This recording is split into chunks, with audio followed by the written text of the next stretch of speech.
Hello friends, मैं Bharat Bhushan advocate.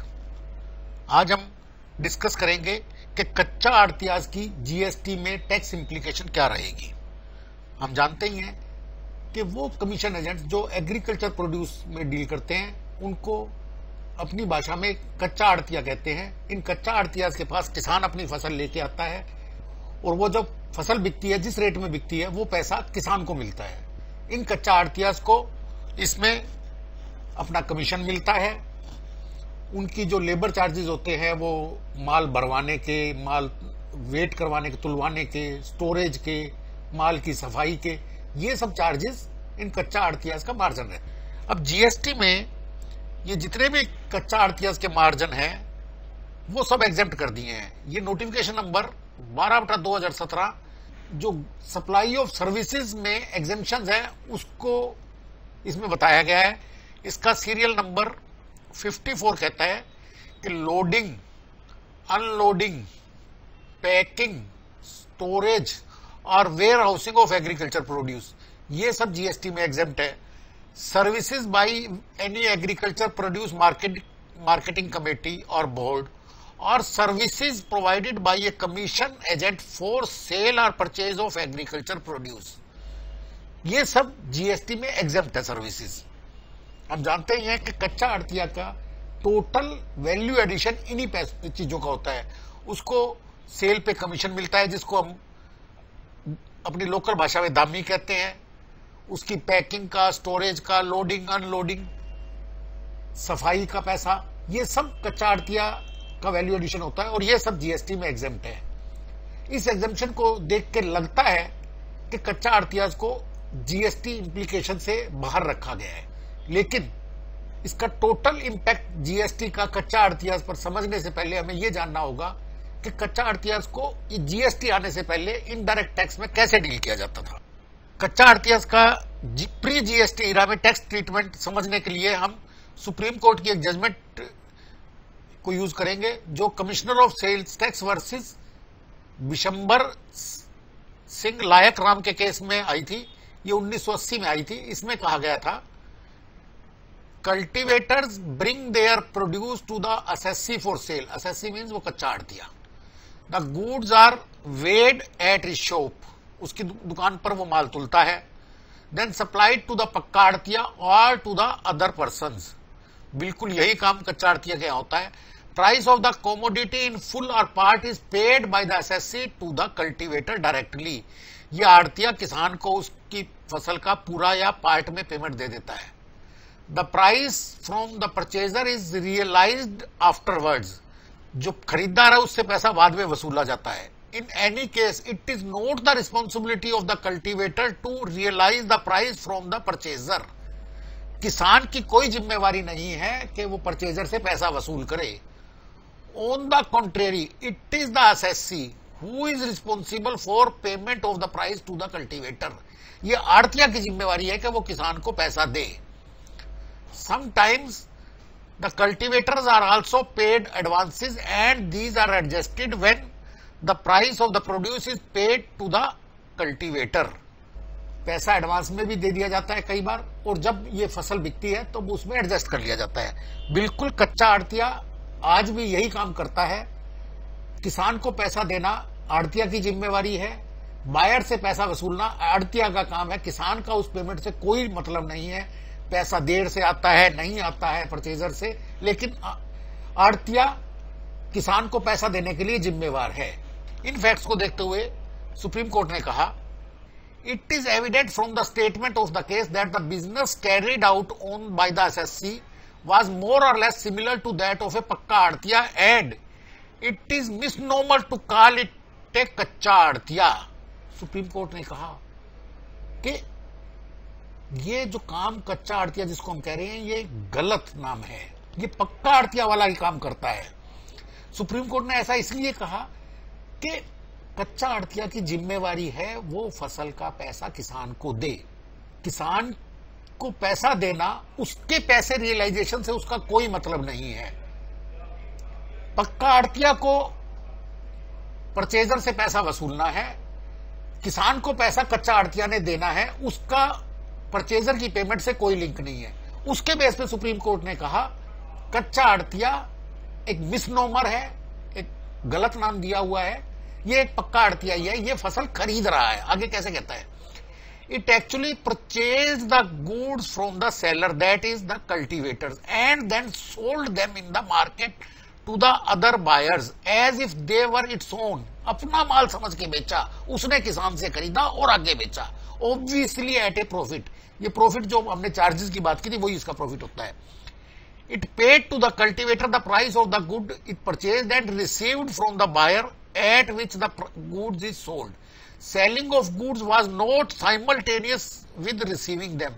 These facts can lead to no other conclusion except that it is bought and then sold goods and not merely brought buyers into contract with the sellers and arranged transactions between them। वो कहता है वो buyer और seller को मिलवा नहीं रहा है, वो माल खरीद रहा है फिर बेच रहा है।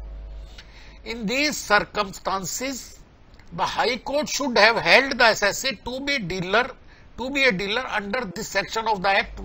सेल टैक्स का एक्ट की बात कर रहे हैं, read with the explanation thereto। उन्होंने कहा कि ये आड़तिया खाली बायर और सेलर को मिलवा नहीं रहा है, ये माल खरीद कर बेच रहा है। अब जीएसटी में हमने देख रहे हैं कि उसको इन्होंने कमीशन वगैरह को सर्विस में, सप्लाई ऑफ सर्विस में एग्जम्पशन दी है। हम जानते हैं कि जीएसटी में दो किस्म की सप्लाई है, सप्लाई ऑफ सर्विस और सप्लाई ऑफ गुड्स। यहां पर हम पहले डिस्कस कर रहे थे कि कच्चा आड़तिया की जो एग्रीकल्चर प्रोड्यूस से रिलेटेड जितनी भी सर्विसेज हैं, जितने भी उसको वैल्यू एडिशन है, जो उसको पैसा मिलता है, वो सारा एग्जेम्प्ट कर दिया सप्लाई ऑफ सर्विस में। तो क्या ये इन्होंने कच्चा आड़तिया को एग्जेम्प्ट कर दिया? सुप्रीम कोर्ट तो कह रही है कि वो कच्चा आड़तिया सर्विस सप्लाई नहीं करता, वो माल खरीद कर बेच रहा है, और ये एग्जेम्पशन दे रहे हैं हमें सर्विसेज से। तो अब हमें ये डिटरमाइन करना होगा कि कच्चा आड़तिया बेसिकली सप्लाई ऑफ सर्विस कर रहा है या सप्लाई ऑफ गुड्स कर रहा है। पीछे इन्होंने एग्जेम्पशन हमें दे रखी है सप्लाई ऑफ सर्विसेज, कच्चा आड़तिया की टोटली एग्जेम्प्ट कर दिया है। सारा वैल्यू एडिशन इन्होंने notification number 12/2017 central tax rate में टोटल एग्जेम्प्ट कर दिया है। लेकिन इन्होंने एक सीजीएसटी एक्ट के सेक्शन 2 के सब सेक्शन 5 में एक एजेंट की डेफिनेशन दी है।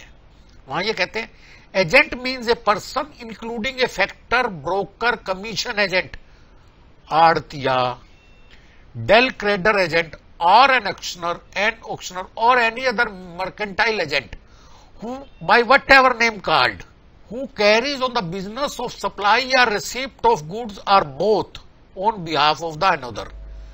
अब वो एजेंट कहते हैं कि जो दूसरे के बिहाफ पे माल बेचता है वो एजेंट है, और यहां पर इन्होंने स्पेसिफिकली आड़तिया को रख दिया।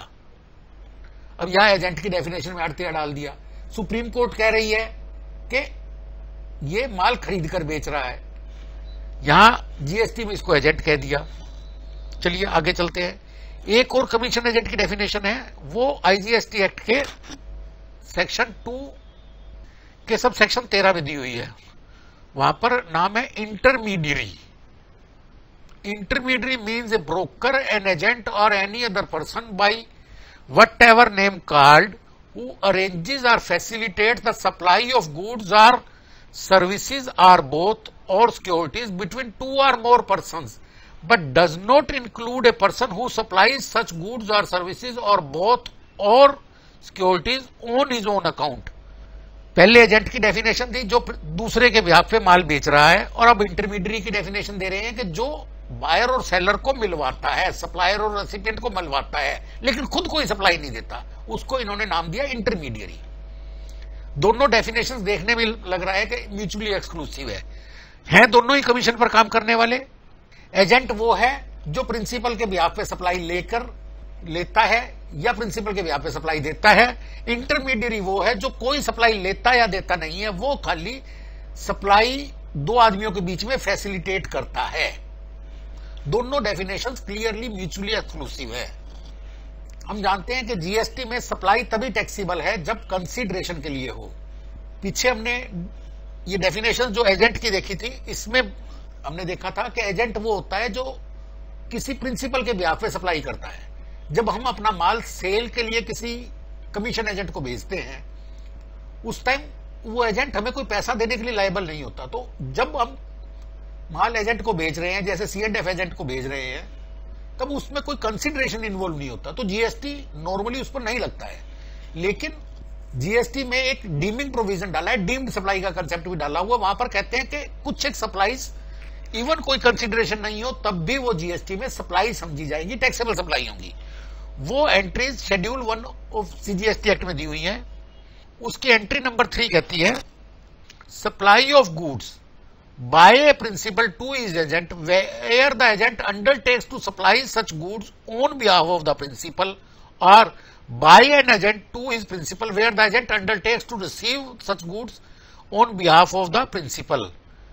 कहते हैं जब एजेंट को आप फॉर सेल माल भेज रहे हैं या एजेंट ने आपके बिहाफ पर जो माल खरीदा है उसको जब आपको सप्लाई कर रहा है तो वो टैक्सेबल सप्लाई है, चाहे उसमें कोई कंसिडरेशन इन्वॉल्व नहीं होता उस टाइम। इस तरह से हमारे पास दो किस्म के कमीशन एजेंट हो गए, एक वो जो सप्लाई रिसीव करते हैं या सप्लाई दे रहे हैं दूसरे के ब्याह पे, और दूसरे वो जो सप्लायर और रेसिपिएंट को मिलवा रहे हैं। इस डीमिंग प्रोविजन से जो पहले कैटेगरी वाले जो सप्लाई कर रहे हैं प्रिंसिपल के ब्याह पे, वो सप्लाई ऑफ गुड्स भी कर रहे हैं और कमीशन के लिए सप्लाई ऑफ सर्विस भी कर रहे हैं। अब देखते हैं, इसको दो कैटेगरी बन गई। पहली कैटेगरी एजेंट की जो सप्लाई ऑफ गुड्स भी कर रहा है, वो डीमिंग प्रोविजन जो पीछे वाला है, और अपने कमीशन के लिए वो सप्लाई ऑफ सर्विस भी कर रहा है। इंटरमीडियरी जो खाली रेसिपिएंट और सप्लायर को मिलवा रहा है, वो खाली कमीशन पर काम कर रहा है। हमारा आड़तिया सप्लाई ऑफ गुड्स कर रहा है क्योंकि वो कल्टीवेटर के बिहाफ पे माल दे रहा है। नो डाउट सुप्रीम कोर्ट ने उसको परचेजर कहा था, लेकिन जीएसटी में उन्होंने उसको एजेंट की डेफिनेशन में रख दिया। तो ये सप्लाई ऑफ गुड्स तो कर ही रहा है। कमीशन नो डाउट जीएसटी ने एग्जेम्प्ट कर दिया है, लेकिन वहां पर इसका कमीशन की सप्लाई ऑफ सर्विस भी कर रहा है। जैसा हमने पहले डिस्कस कर दिया, आड़तिया का जो वैल्यू एडिशन है वो टोटली एग्जेम्प्ट है। अब फिर से समझते हैं, बहुत से agriculture produce, most of the agriculture produce, बहुत से भी क्यों कहें, वो जीएसटी से एग्जेम्प्ट है। जैसे वीट, पैडी, फूड ग्रेन और भी कोई है, वो सब एग्जेम्प्ट है। तो उसकी एक सप्लाई ऑफ जो गुड्स की है उसका जीएसटी रेट नील है। सर्विसेज इन्होंने नोटिफिकेशन से एग्जेम्प्ट कर दी। जो एग्जेम्प्टेड गुड्स वीट वगैरह के लिए कच्चा आड़तिया जीएसटी के लिए बिल्कुल लायबल नहीं है। लेकिन कुछ एग्रीकल्चर प्रोड्यूस ऐसे भी है जिस पर जीएसटी रेट है, जैसे कॉटन है, ऑयल सीड्स है, कैशियो नट्स है, तेंदू लीव्स एटसेट्रा, बहुत सी आइटम्स है, उन पर जीएसटी है। तो जो वो गुड्स की सप्लाई जो दे रहा है उस पर जीएसटी उसको देना पड़ेगा। किसान से जब वो ले रहा है तो रिवर्स चार्ज में पे करेगा, क्योंकि किसान जीएसटी में रजिस्ट्रेशन के लिए लायबल नहीं है। और जब वो अपनी सप्लाई देगा जो बायर है उसको, तो उससे वो जीएसटी चार्ज करेगा। लेकिन जो उसका वैल्यू एडिशन कमीशन वगैरह है वो यहां एग्जेम्प्ट कर दिया है। इस तरह से सरकार ने बड़ी एक अजीब सी पोजीशन ला दी है। एक वो आदमी जिसका टोटल वैल्यू एडिशन एग्जेम्प्ट है, उसको जीएसटी में रिवर्स चार्ज में भी लायबल कर दिया और उसकी सप्लाई भी लायबल कर दी। देखने से लग रहा है कि जो नॉर्थ ब्लॉक में हमारे जो जीएसटी लिखने वाले जो ऑफिसर्स बैठे हुए हैं, जिन्होंने जीएसटी ला पूरा ड्राफ्ट किया है, वो इस सिचुएशन को विजुअलाइज नहीं कर पाए हैं कि आप उस आदमी को टैक्स नेट में ला रहे हैं जिसकी टोटल वैल्यू एडिशन आप एग्जेम्प्ट कर रहे हैं।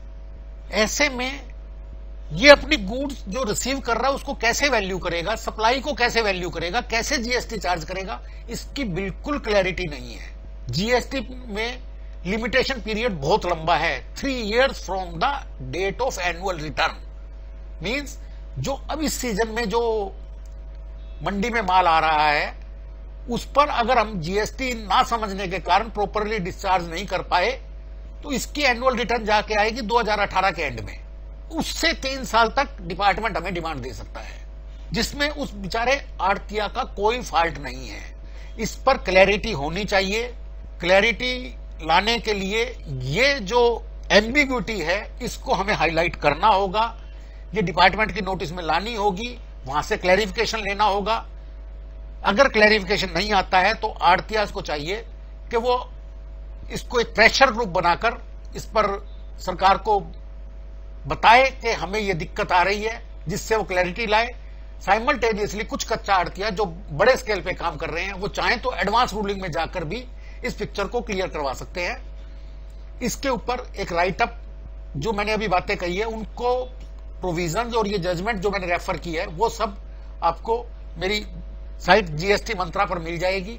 इस पर अगर आपको लगता है कि मेरी इंटरप्रिटेशन में कुछ और इंटरप्रिटेशन हो सकती है इसके अलावा, तो काइंडली मुझे मेल करें। कोई सजेशन है तो वो भी मेल करें। Thank you, thanks a lot for sparing your time.